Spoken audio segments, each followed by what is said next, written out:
সুপ্রিয় শিক্ষার্থী এবং সম্মানিত অভিভাবকবৃন্দ, আসসালামু আলাইকুম রহমতুল্লাহ। আশা করি সবাই ভালো আছেন। আল্লাহর রহমতে আমিও ভালো আছি। শিক্ষা মন্ত্রণালয়ের নির্দেশনাক্রমে এবং হাজারাতাজু ডিগ্রি কলেজের ব্যবস্থাপনায় আয়োজিত নিয়মিত অনলাইন শ্রেণী কার্যক্রমের আজকে আমরা পড়ব রসায়ন প্রথম পত্রের চতুর্থ অধ্যায় রাসায়নিক পরিবর্তন। আমি মোহাম্মদ মোয়াজ্জেম হোসাইন, প্রভাষক, রসায়ন বিভাগ, হাজারাতাজু ডিগ্রি কলেজ। প্রথমেই আমরা দেখে নিব আজকের ক্লাসে আমরা কোন কোন টপিকগুলো পড়ব। আজকে আমরা যেটা পড়ব, প্রথমেই বিজ্ঞান সম্পর্কে জানব, এরপরে বিজ্ঞানে একটি মৌলিক শাখা হিসেবে রসায়ন সম্পর্কে জানব, এরপরে রসায়নের শাখাসমূহ সম্পর্কে আমরা জানব, এরপর আমরা রসায়ন প্রথম পত্রের অধ্যায়ভিত্তিক প্রশ্নমন্টন দেখব, অর্থাৎ কোন অধ্যায় থেকে সাধারণত কত সেট প্রশ্ন হয়ে থাকে। এরপর আমরা দেখব চৌথ অধ্যায়, অর্থাৎ যে অধ্যায়টি আমি পড়াবো রাসায়নিক পরিবর্তনের আলোচনা করব। তো এই হচ্ছে আমাদের আজকের ক্লাসের আউটলাইন। তো চলো আমরা আমাদের ক্লাসে চলে যাই। পেজ 1, ফার্স্টে আমরা দেখব বিজ্ঞান কী। তো বলা হচ্ছে বিজ্ঞান হচ্ছে যুক্তি দিয়ে, পর্যবেক্ষণ করে অথবা পরীক্ষা নিরীক্ষার মাধ্যমে, তিনটি শব্দ, যুক্তি দিয়ে, পর্যবেক্ষণ করে অথবা পরীক্ষা নিরীক্ষার মাধ্যমে অর্জিত জ্ঞানকে বিজ্ঞান বলে। এখানে কিন্তু ফার্স্ট পরীক্ষা নিরীক্ষা শব্দটি কিন্তু 3 নম্বরে। ফার্স্ট শব্দটা হচ্ছে যুক্তি দিয়ে, সেকেন্ড হচ্ছে পর্যবেক্ষণ করে, থার্ড হচ্ছে পরীক্ষা নিরীক্ষা করে। যেমন ধরো এসএসসিতে আমরা পদার্থ রসায়ন গণিতে যে সায়েন্সগুলো পড়েছিলাম, যে পড়াগুলো পড়েছিলাম, তা কিন্তু শিক্ষকেরা তোমাদেরকে অধিকাংশ ক্ষেত্রেই যুক্তি দিয়ে বুঝিয়েছিল। সেক্ষেত্রে কিন্তু পরীক্ষা নিরীক্ষা করার সুযোগ ছিল খুবই কম। বলা হচ্ছে ওইটাও বিজ্ঞান, যুক্তি দিয়ে যা বোঝানো যায় তাও বিজ্ঞান। আবার ধরো আমরা যদি দেখি ছোটোবেলার ক্লাস 6 বা 7 একটা এক্সপেরিমেন্ট, একটা মোমবাতি জ্বলছে, এই অবস্থায় যদি আমি তার উপরে কাঁচের গ্লাস দিই, বাইরে থেকে দেখতে পাবো এক পর্যায়ে গিয়ে আগুনের শিখাটা নিভে গেল। বলা হচ্ছে কেন? বলা হচ্ছে অক্সিজেন যখন শেষ হয়ে গেল তখন মোমবাতি থাকার পরও আগুনটা নিভে গেল, কারণ কোনো একটা কিছু দহন হওয়ার জন্য অক্সিজেনের প্রয়োজন হয়। তাহলে আমরা এই যে ঘটনা দেখে যা শিখলাম তাও বিজ্ঞান। আবার ল্যাবরেটরিতে বিজ্ঞানীরা, সায়েন্টিস্টরা পরীক্ষা নিরীক্ষার মাধ্যমে যা অর্জন করছে তাও বিজ্ঞান। বলা হচ্ছে যুক্তি দিয়ে হোক বা পর্যবেক্ষণ করে হোক বা পরীক্ষা নিরীক্ষা করে হোক, যেভাবেই আমরা জ্ঞান অর্জন করি কিনা তাকেই আমরা বিজ্ঞান বলতে পারি। বিজ্ঞানের একটি মৌলিক শাখা হলো রসায়ন। বিজ্ঞানের একটি মৌলিক এবং অত্যন্ত গুরুত্বপূর্ণ শাখা হলো রসায়ন।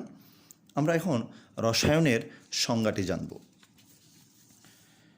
পেজ 2, রসায়নের সংজ্ঞা। বিজ্ঞানের যে শাখায় 3টি কথা: পদার্থের গঠন, পদার্থের ধর্ম, এটা 1, পদার্থের গঠন, পদার্থের ধর্ম 2, যেমন ভৌত ধর্ম, রাসায়নিক ধর্ম, এবং পদার্থের পরিবর্তন নিয়ে আলোচনা করা হয়।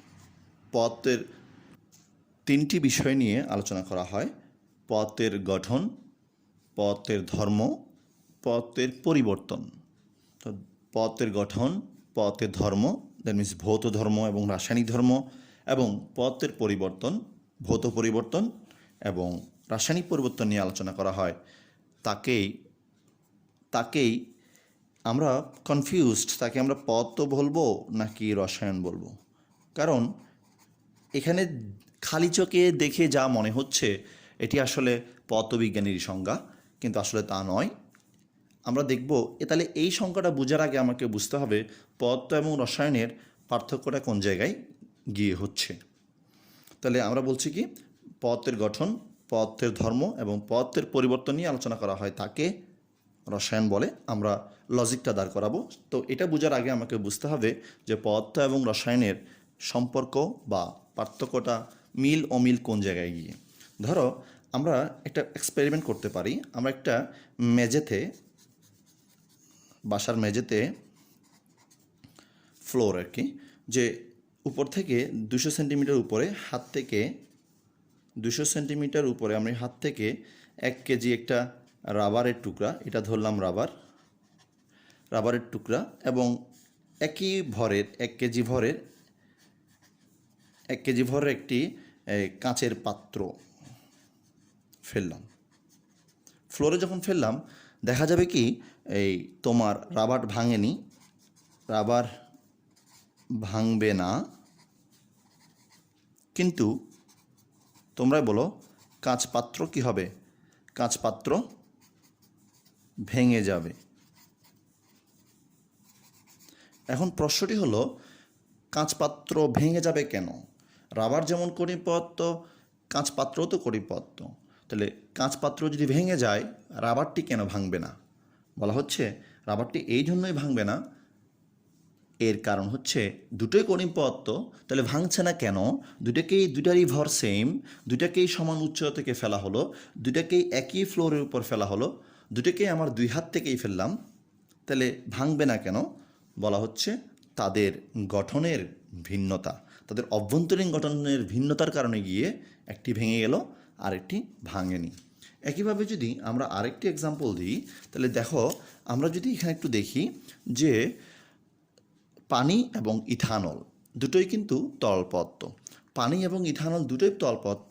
পানির স্ফুটনাঙ্ক 100 ডিগ্রি সেলসিয়াস, আবার ইথানলের স্ফুটনাঙ্ক 78 ডিগ্রি সেলসিয়াস। তাহলে তাদের যে স্ফুটনাঙ্কের ভিন্নতা, এটা কী কারণে? বলা হচ্ছে এটাও তাদের অভ্যন্তরীণ গঠনের কারণে। এরপর যদি আমরা আরেকটা খুব সুন্দর এক্সাম্পল, শীতকালীন এক্সাম্পল যদি দেখি, তাহলে দেখব যে কি আমরা শীতকালে একটি কমন ঘটনা দেখে থাকি। সেটি হচ্ছে কি, তোমরা যদি দেখে থাকো দেখব যে কি শীতকালে নারিকেল তেল এবং সয়াবিন তেল, আমরা দেখব যে কি নারিকেল তেলটা কিন্তু যখন ঠান্ডা পড়ে তখন কিছুটা নারিকেল তেল জমে যায়, কিন্তু সয়াবিন তেল জমে না। দুটোই তো তেল, দুটোই তো তরল, তাহলে এটি ঠান্ডার ফলে জমে যাচ্ছে কিন্তু এটা ঠান্ডার ফলে জমে যাচ্ছে না কেন? তাহলে এই যে একই ধরনের পদার্থ কিন্তু তাদের বৈশিষ্ট্যের যে ভিন্নতা, তা হচ্ছে রসায়নের আলোচ্য বিষয়। বলছে এই ভিন্নতার কারণ কি? এটা ভেঙে যাচ্ছে, তারপর এখানে একটা স্ফুটনাঙ্ক ভিন্ন, একটা ঠান্ডাতে একই পরিবেশে একটা কঠিন হয়ে যাচ্ছে, আর একটা তেল তরলই আছে। বলছে সবগুলোর কারণ হচ্ছে তাদের অভ্যন্তরীণ গঠন। তাহলে আমরা বলতে পারি মূলত রসায়ন আলোচনা করে পদার্থের অভ্যন্তরীণ গঠন নিয়ে। রসায়ন মূলত কী নিয়ে আলোচনা করে? তাহলে আমরা বলতে পারি রসায়ন আলোচনা করে মূলত পদার্থের অভ্যন্তরীণ গঠন, ভিতরের গঠনটা নিয়ে। আর পদার্থ আলোচনা করে পদার্থবিজ্ঞান আলোচনা করে বস্তুর কিছু বাহ্যিক বৈশিষ্ট্য নিয়ে, যেমন সরণ, বেগ, একটা বস্তুর বেগ কত হবে, একটা বস্তু কত বেগে চললে তার ত্বরণ কত হবে, মন্দন কত হবে, কী পরিমাণ বল প্রয়োগ করলে কোনো বস্তুর কী পরিমাণ বেগ হবে, কী পরিমাণ কাজ হবে, এই সবগুলোই হচ্ছে অর্থাৎ বাহ্যিক বৈশিষ্ট্যগুলো আলোচনা করে পদার্থবিজ্ঞান। বাহ্যিক বৈশিষ্ট্যগুলো আলোচনা করে পদার্থবিজ্ঞান, আর পদার্থের বাহ্যিক বৈশিষ্ট্যগুলো আলোচনা করে পদার্থবিজ্ঞান, আর অভ্যন্তরীণ গঠন নিয়ে আলোচনা করে রসায়ন। তাহলে আমরা যে সংজ্ঞাটি পেলাম এটা আসলে মূলত কিসের সংজ্ঞা? আমরা বলতে পারি এটি হচ্ছে মূলত রসায়ন। 2 নম্বর পেজ নাম্বার মেনটেন করছি আমরা। তাহলে আমরা এটা মূলত কিসের সংজ্ঞা? রসায়নের সংজ্ঞা। বিজ্ঞানের যে শাখায় পদার্থের গঠন বলতে কী বোঝানো হচ্ছে? অভ্যন্তরীণ গঠন, পদার্থের ধর্ম এবং পদার্থের পরিবর্তন নিয়ে আলোচনা করা হয়, তাকে রসায়ন বলে। তাহলে রসায়ন কী নিয়ে আলোচনা করে? বলা হচ্ছে রসায়ন আলোচনা করে মূলত পদার্থের গঠন নিয়ে, অভ্যন্তরীণ গঠন নিয়ে। এখন কোন একটা বস্তুর অভ্যন্তরীণ গঠন সম্পর্কে যদি আমাদের জানতে হয়, ধরো এটা একটি পদার্থ, আমি যদি তার অভ্যন্তরীণ গঠন সম্পর্কে জানতে চাই, তাহলে আমি তাকে অবশ্যই কী করতে হবে? ভাঙতে হবে। আর ভাঙলে আমি কি পাবো? ভাঙলে আমি পাবো পরমাণু। আর ভাঙলে আমরা কি পাবো? ওই বস্তুটাকে ভাঙলে আমরা পরমাণু পাবো। আর পরমাণু পেলাম, তাহলে একটা বস্তুকে ভাঙলে আমি পরমাণু পেলাম, কারণ আমরা জানি একটা পদার্থ অসংখ্য পরমাণু দিয়ে গঠিত। তাহলে একটা পদার্থকে ভাঙলে যদি আমরা পরমাণু পাই, রসায়ন যেহেতু পদার্থের অভ্যন্তরীণ গঠন নিয়ে আলোচনা করে, তাহলে একটা পদার্থ সম্পর্কে জানার জন্য আমাকে পরমাণু সম্পর্কে জানতে হবে। সেজন্য এসএসসি লেভেলে এবং ইন্টারমিডিয়েটে তোমার রসায়ন প্রথম ক্লাসে দেখবা পড়ানো হয় পরমাণুর মডেল, যেমন রাদারফোর্ডের পরমাণু মডেল, এরপর বোরের পরমাণু মডেল, কারণ হচ্ছে রসায়ন আলোচনা করে পদার্থের অভ্যন্তরীণ গঠন জানা নিয়ে। তাহলে অভ্যন্তরীণ গঠন জানার জন্য পরমাণু সম্পর্কে জানতে হবে। আশা করি আমরা বুঝলাম ব্যাপারটা। এরপর সংজ্ঞা অনুসারে যদি আমরা যাই পেজ 5-এ, সংজ্ঞা অনুসারে রসায়নের সংজ্ঞা অনুসারে রসায়ন মূলত নিম্নোক্ত বিষয়সমূহ নিয়ে আলোচনা করে। কি কি? 1 পদার্থের গঠন, 2 পদার্থের ধর্ম, 3 পদার্থের পরিবর্তন।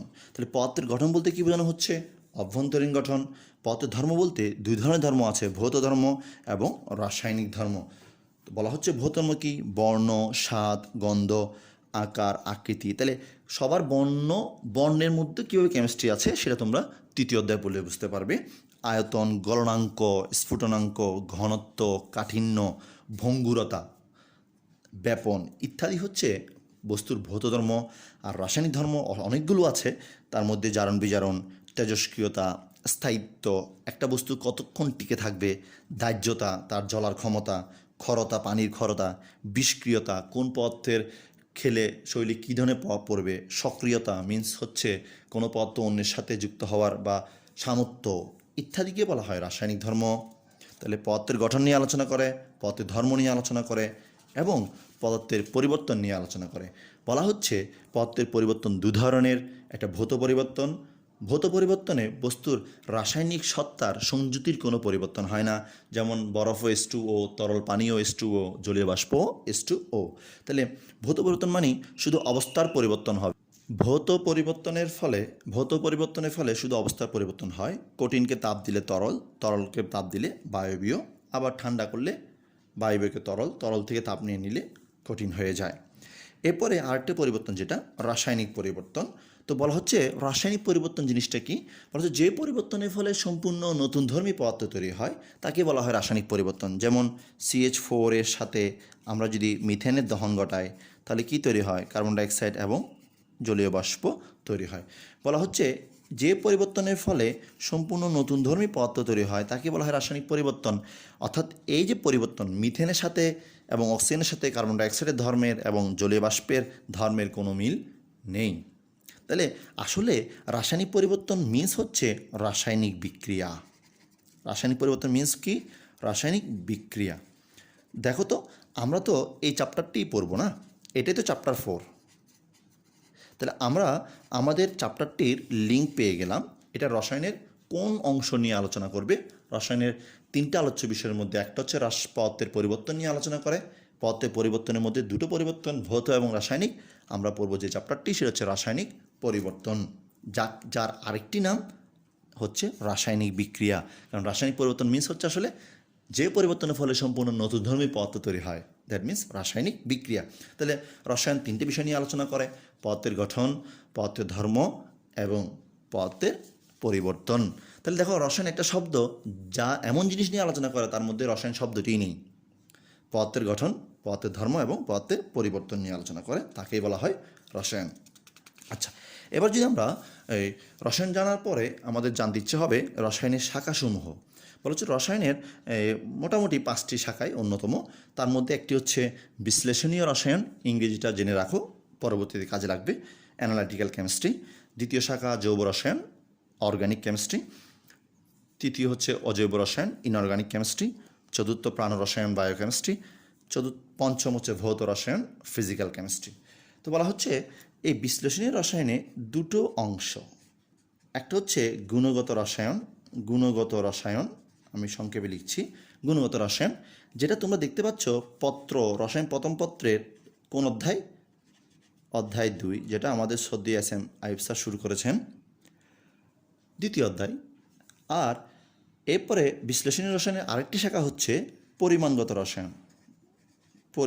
রসায়ন, যেটা হচ্ছে পত্র 2, তোমরা সেকেন্ড ইয়ারে পড়বে এটা, এবং অধ্যায় 3, পত্র 2 অধ্যায় 3। এটি বিশ্লেষণীয় রসায়ন, অর্থাৎ কোনো পদার্থের ভিতরে কি আছে এবং কি পরিমাণে আছে, কি আছে সেটা জানা যায় গুণগত রসায়ন পড়লে, কি পরিমাণে আছে সেটা জানা যায় পরিমাণগত রসায়ন পড়লে। এরপর আসছে অর্গানিক কেমিস্ট্রি বা জৈব রসায়ন। জৈব রসায়ন মূলত আলোচনা করে যৌগগুলো নিয়ে, যেটা তোমরা SSCর 11 অধ্যায়ে পড়েছ, জীবাশ্ম জ্বালানি।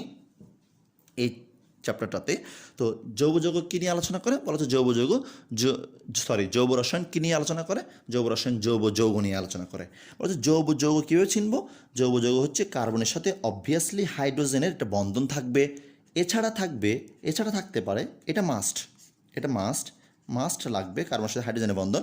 এছাড়া থাকতে পারে oxygen, sulphur, nitrogen, phosphorus, halogen থাকতে পারে, কিন্তু কার্বনের সাথে হাইড্রোজেন বন্ধন অবস্থায় থাকতে হবে, শুধু থাকলে হবে না, বন্ধন অবস্থায় থাকতে হবে।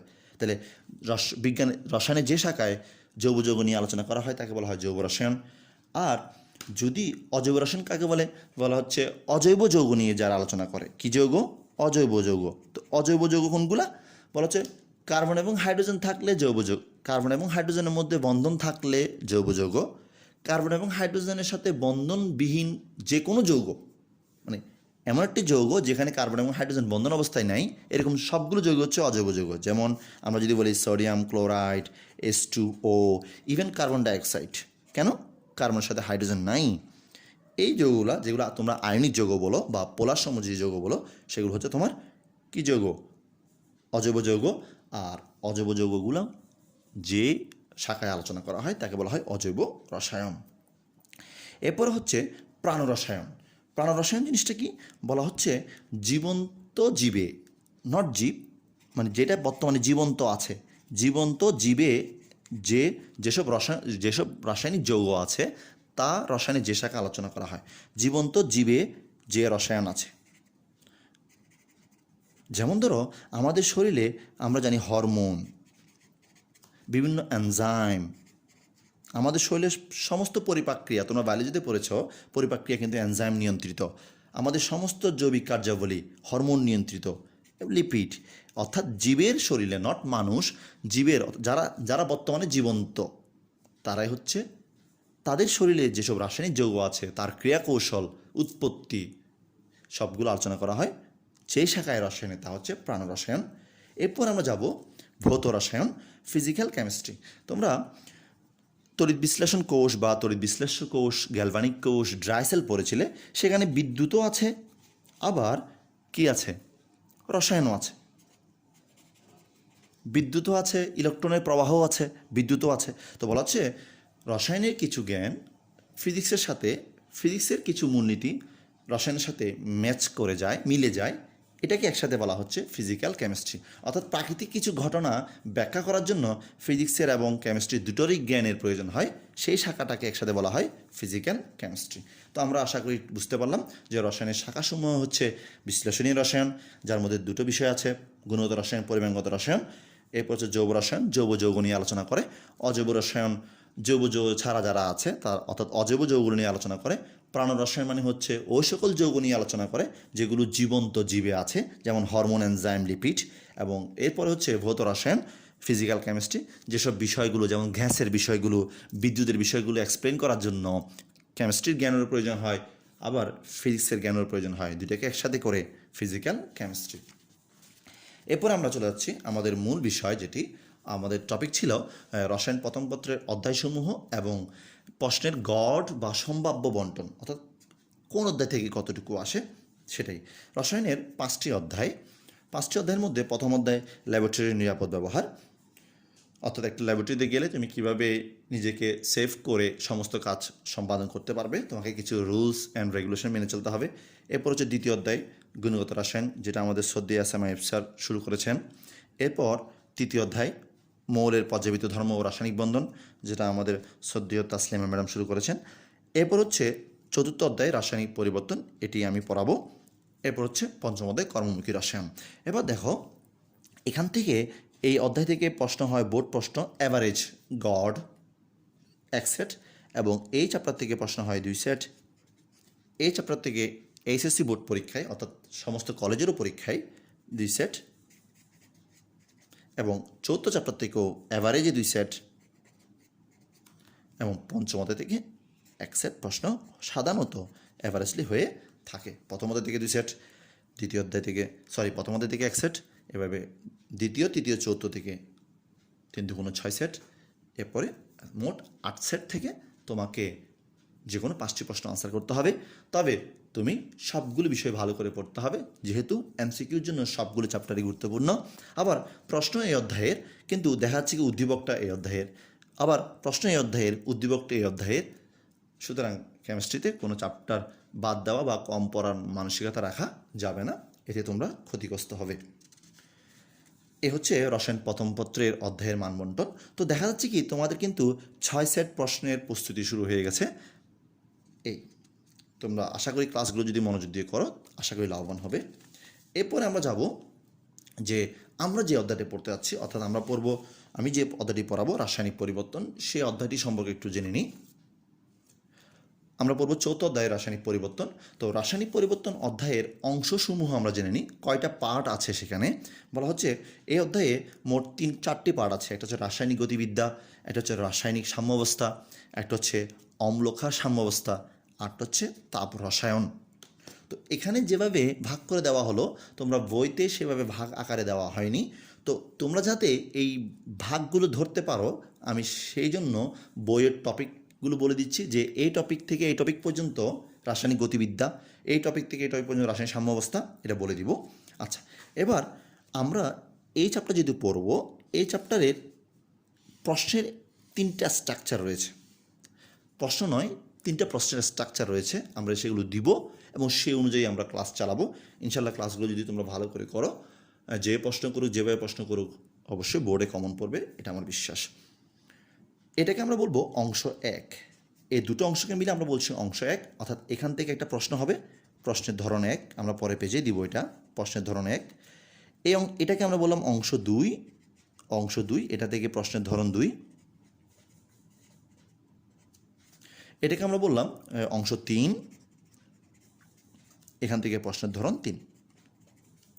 তাহলে আবার বলছি, যেহেতু তোমরা এই টপিকগুলো অংশ করে ভাগ করে দেওয়া থাকবে না বইতে, সেহেতু আমরা বইয়ের টপিকটা বলে দিব। আমরা হাজারি স্যারের বইটা পড়বো এবং সঞ্জিত কুমার গুহ স্যারের বইটা পড়বো। এই দুইটা বই তোমাদেরকে অবশ্যই পড়তে হবে। পাশাপাশি তোমরা হাসানুল কবির স্যার আছেন, লিঙ্কন স্যার আছেন, আরও বই পড়তে পারো, তবে এই দুটো বই তোমাকে ভালো করে পড়তে হবে। এই দুটো বইকে আমরা সংক্ষেপে পাস করছি এইচ দিয়ে, হাজারি স্যারের বইটাকে আমরা এইচ দিয়ে, সঞ্জিত কুমার গুহ স্যারের বইটাকে এস দিয়ে পাস করছি, এই জন্যই যাতে আমি টপিকগুলো বলে দিতে পারি। তো খুব বেশি চিন্তা করার প্রয়োজন নেই, পরের পেজ দেখলে আমরা বুঝতে পারবো। তো আমরা কী বলি একটু, এই অধ্যায়ের মোট 4টি অংশ, 4টি পার্ট, রাসায়নিক গতিবিদ্যা, রাসায়নিক সাম্যাবস্থা, অর্থাৎ উচ্চতর শ্রেণীতে গেলে তোমরা এই চ্যাপ্টার থেকে 4টি অধ্যায় বের হয়ে যাবে আর কি, এটা বোঝাচ্ছি। এই অধ্যায় থেকে 4টি অধ্যায় বের হয়ে যাবে, রাসায়নিক গতিবিদ্যা, রাসায়নিক সাম্যাবস্থা, অম্লক্ষার সাম্যাবস্থা, তাপ রসায়ন। এই দুটো মিলে এক সেট প্রশ্ন হয়, প্রশ্নের ধরন হয়, এটা একটা প্রশ্নের ধরন, এটা একটা প্রশ্নের ধরন। তাহলে এই চ্যাপ্টার থেকে যেহেতু দুটো প্রশ্ন আসে, তাহলে প্রশ্নের ধরন 3টা। এখান থেকে একটা প্রশ্নের ধরন হয়, এখান থেকে এক সেট প্রশ্নের ধরন হয়, এখান থেকে এক সেট প্রশ্নের ধরন হয়। বোর্ড পরীক্ষায় যে কোনো 2টা অংশ থেকেই প্রশ্ন এসে থাকে, অথবা 3টে অংশকেই তারা কি করে, সমন্বয়, কোন অংশকে একেবারে বাদ না দিয়ে সমন্বয় করে। ওকে, তাহলে এবার দেখো আমরা কি বলতে চাচ্ছি। অংশ 1 রাসায়নিক গতিবিদ্যা, রাসায়নিক সাম্যাবস্থা, এইচ দিয়ে হাজারি স্যার, এস দিয়ে সঞ্জিত কুমার গুহ স্যারের এই টপিকগুলো তোমরা দেখলে, অর্থাৎ তুমি 4.2 থেকে 4.4 পড়লা মানেই তুমি রাসায়নিক গতিবিদ্যায় পড়লা। কেন বললেন স্যার? কারণ এভাবে রাসায়নিক গতিবিদ্যা বলে দেওয়া থাকবে না। তুমি গুহ স্যারের 4.2 থেকে 4.7 পড়লা মানেই রাসায়নিক গতিবিদ্যায় পড়লা। তুমি রাসায়নিক সাম্যাবস্থা পড়লা কখন, যদি দেখো যে হাজারি স্যারের 4.5 থেকে 4.9 পড়লা, তাহলে রাসায়নিক সাম্যাবস্থা পড়লা। একইভাবে গুহ স্যারের 4.8 থেকে 4.18 পড়লা মানে তুমি রাসায়নিক সাম্যাবস্থা পড়লা। আসো আমাদের মূল কথায় যাই। এই অংশ থেকে প্রশ্নের ধরনটা কেমন, স্ট্রাকচার, আমরা প্রশ্ন দিচ্ছি না, প্রশ্নের স্ট্রাকচার দিচ্ছি। তাহলে তোমাকে উদ্দীপকে কিছু বিক্রিয়া দিবে। সবচেয়ে মজার বিষয় হচ্ছে এই জিনিসটা তোমরা কিছুটা এসএসসিতে পড়ে আসছো, লাসাতিলিয়ান নীতি। আচ্ছা, দুটো বিক্রিয়া দিল, তোমরা একটু লিখে নিবে এগুলো, পেজ নাম্বার মেনটেন করছি আমরা। তাহলে দুটো বিক্রিয়া দিল, আরও বিক্রিয়াও দিতে পারে। তো তোমাকে বলবে উদ্দীপকের বিক্রিয়ায় ক্যাসি এবং ক্যাপিয়ের রাশিমালা প্রতিপাদন, এগুলো আমরা দেখব সামনের দিকে। আমরা এই অংশটাই ফার্স্টে শুরু করব নেক্সট ক্লাসে, আজকে শুধু সূচনা ক্লাস। তাহলে উদ্দীপকের বিক্রিয়ার ক্যাসি এবং ক্যাপি এগুলিকে বলা হয় সাম্য ধ্রুবক। আচ্ছা, এর রাশিমালা প্রতিপাদন করো। এটা আসতে পারে গ দিয়ে কতগুলো স্ট্রাকচার হচ্ছে দেখো। 2 নম্বর হতে পারে উদ্দীপকের তথ্য ব্যবহার করে তোমাকে কিছু তথ্য দিবে, কিছু মান দিয়ে দিবে, সেই তথ্যগুলো ব্যবহার করে তুমি ক্যাপি এবং ক্যাসিয়ের মান নির্ণয় করবে। ক্যাপি এবং ক্যাসিয়ের মান নির্ণয় করবে। একটা হচ্ছে রাশিমালা প্রতিপাদন, একটা হচ্ছে মান নির্ণয়। আচ্ছা, এরপর এরপর যেটা তোমার লাগবে সেটা হচ্ছে কি একাধিক বিক্রিয়ক থেকে কোনটি গ্রিনার পদ্ধতি তা বের করো। তাহলে এখানে কিন্তু তোমরা খেয়াল করে থাকবে আমরা 4.1 কিন্তু দেওয়া হয়নি।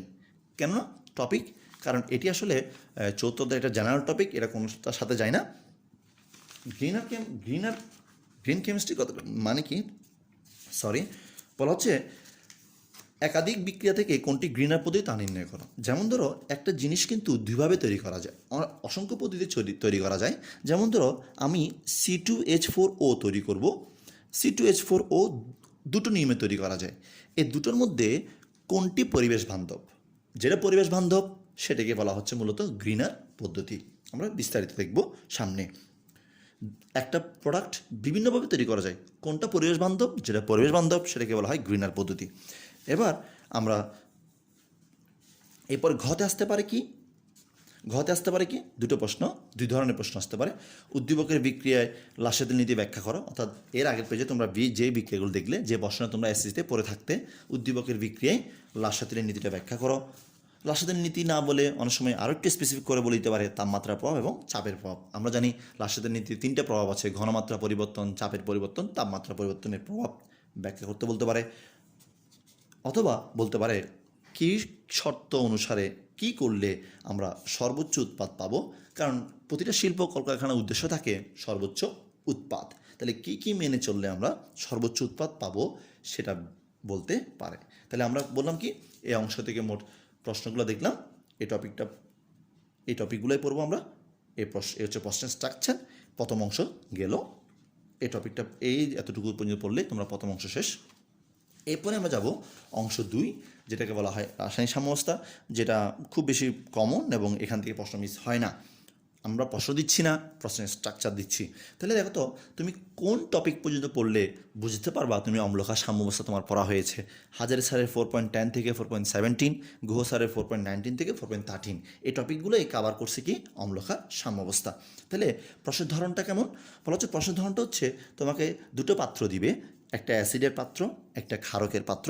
আমরা ধরলাম অ্যাসিডটা ধরলাম HCl আর ক্ষারকটা ধরলাম NaOH। আচ্ছা, এবার তোমাকে গতে বলবে তীব্র অ্যাসিড, মৃদু অ্যাসিড, তীব্র ক্ষার, মৃদু ক্ষারের পিএইচ এবং পিওএইচ নির্ণয়। প্রশ্নটা এইভাবে না, এখানে 8টি প্রশ্ন। কীভাবে? তীব্র অ্যাসিডের পিএইচ পিওএইচ নির্ণয়, মৃদু অ্যাসিডের পিএইচ পিওএইচ নির্ণয়, তীব্র ক্ষারের পিএইচ পিওএইচ নির্ণয়, মৃদু ক্ষারের পিএইচ পিওএইচ নির্ণয়। এখানে 8টি প্রশ্ন। এই 8টি প্রশ্ন পড়লে বোর্ড নয়, শুধু কলেজ প্রশ্ন কমন পড়বে আশা করি। এরপরে আসে ঘ নম্বরে যদি আসে, বলবে যে কি পাত্র, অর্থাৎ তোমাকে হয়তো বলবে এ পাত্রের অ্যাসিডের বলতে পারে, অথবা এ পাত্রের ক্ষারের বলতে পারে, হয় অ্যাসিডের না হয় ক্ষারের।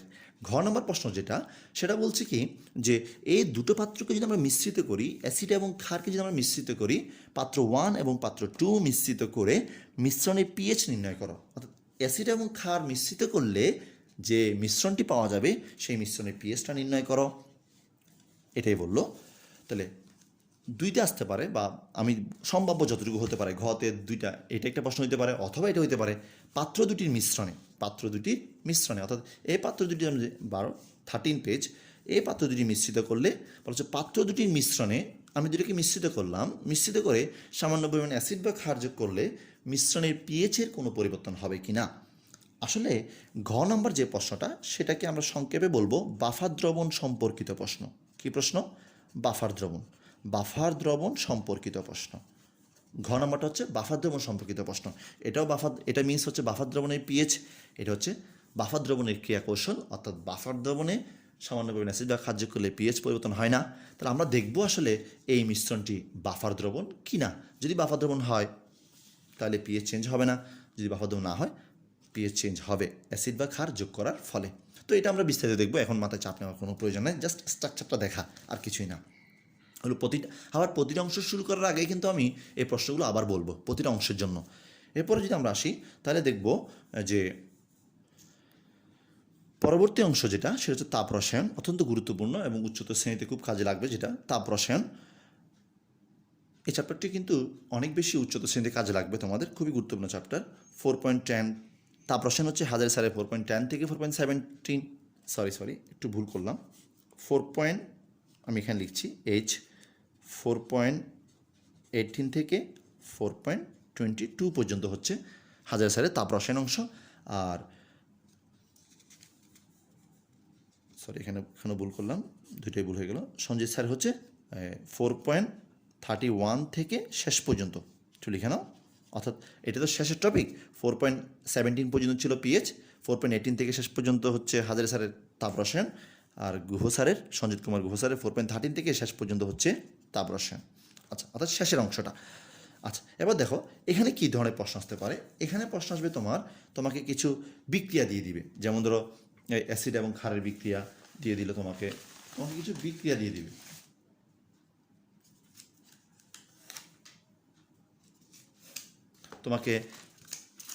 তোমাকে অ্যাসিড ক্ষারের কিছু বিক্রিয়া দিতে পারে, যেমন ধরো অ্যাসিড ক্ষারের কিছু বিক্রিয়া দিল, অ্যাসিড ক্ষারের কিছু বিক্রিয়া দিল।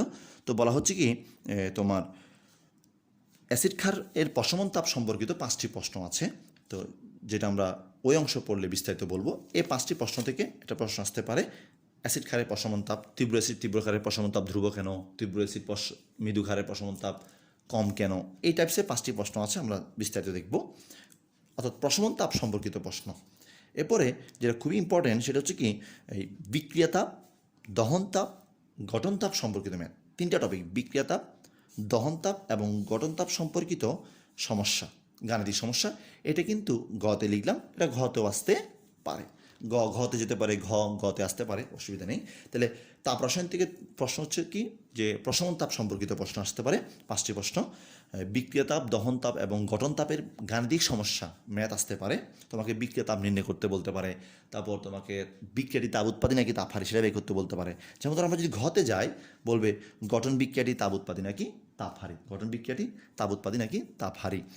তো এবার আরেকটা যেটা ইম্পর্টেন্ট সেটা হচ্ছে কি কোনটি উৎকৃষ্ট জ্বালানি তা নির্ণয় করো, কোনটি উৎকৃষ্ট জ্বালানি তা নির্ণয় করো। ধরো তোমাকে উদ্দীপকে একটা বিক্রিয়া দিল, সে হচ্ছে কি মিথেনকে আমরা যখন জ্বালাই, প্রাকৃতিক গ্যাসের মূল উপাদান মিথেনকে জ্বালালে কার্বন ডাইঅক্সাইড তৈরি হয়, পানি তৈরি হয়। আবার ইথানলকে, অর্থাৎ আমরা শক্তি পাই, আমরা এটা থেকে কিছু শক্তি পাই। আবার বায়োফুয়েলে ইথানলকেও কিন্তু জ্বালানো হয়, অর্থাৎ আমরা ইথানলকেও কী করি, উন্নত দেশে কিন্তু ইথানলকেও দহন করা হয়। ইথানলের দহনের ফলে কিছু শক্তি তৈরি হয়। তাহলে দুটোই যেহেতু শক্তি তৈরি হচ্ছে, দুইটাকে আমরা জ্বালাচ্ছি, এই দুটার মধ্যে কোনটা উৎকৃষ্ট জ্বালানি, আমরা কোনটা ব্যবহার করব সেটা নির্ণয় করাটাই হচ্ছে গাণিতিকভাবে বিশ্লেষণ করে আমরা বলতে পারবো কোনটা উৎকৃষ্ট জ্বালানি। এই টাইপসের যে প্রশ্নগুলো সেগুলো তাপ রসায়নের অন্তর্ভুক্ত। তো আমরা এই চ্যাপ্টারের আশা করি এই চ্যাপ্টারে আমরা তাহলে রসায়ন, আমি সামারি করছি, রসায়ন মূলত পদার্থের গঠন, পদার্থের ধর্ম এবং পদার্থের পরিবর্তন নিয়ে আলোচনা করে। রসায়নের 5টি শাখা রয়েছে। আমরা রসায়নের প্রথম পত্রে মোট 5টি অধ্যায়, আমরা পড়ব 4th অধ্যায়। 4th অধ্যায়ে মোট 3টা অংশ রয়েছে, 3টা অংশ থেকে 3টা স্ট্রাকচার হয় প্রশ্নের, আর এই 3টা স্ট্রাকচার থেকেই প্রশ্ন, যে কমপক্ষে যে কোনো 2টো প্রশ্ন আসে, 3টিও আসতে পারে, এবং কিছু কিছু বোর্ডে 3টিও আসছে। তো সেক্ষেত্রে এই 3টে স্ট্রাকচার থেকে আমরা প্রশ্ন পড়ব। তো নেক্সট ক্লাসে আমরা যেখান থেকে শুরু করব, স্টার্টিং থেকে, অর্থাৎ আমরা বলছি যে কি আমাদের 4th অধ্যায়ে আমরা যেটা পড়বো নেক্সট ক্লাসে, আমরা 4th অধ্যায়ে 3টি অংশ যদি বলি, 4টি অংশ, তার মধ্যে দুটিকে মিলে একটি অংশ প্রশ্নের ধরনের সাপেক্ষে আমরা প্রথমে এটি পড়ব, তারপর আমরা এটা শেষ করব, তারপর আমরা এটা শেষ করব। প্রতিটা অংশে যাওয়ার সময় আমরা ওই যে প্রশ্নের ধরনগুলো আগে দেখব, প্রশ্নের ধরনগুলো সলভ করার চেষ্টা করব। তো আশা করি তোমরা যদি ধৈর্য সহকারে নিয়মিত ক্লাসগুলো করো, আশা রাখতে পারো তোমরা লাভবান হবা। তো সবাই ভালো থাকবে। আল্লাহ হাফিজ। আসসালামু আলাইকুম ওয়া রাহমাতুল্লাহ।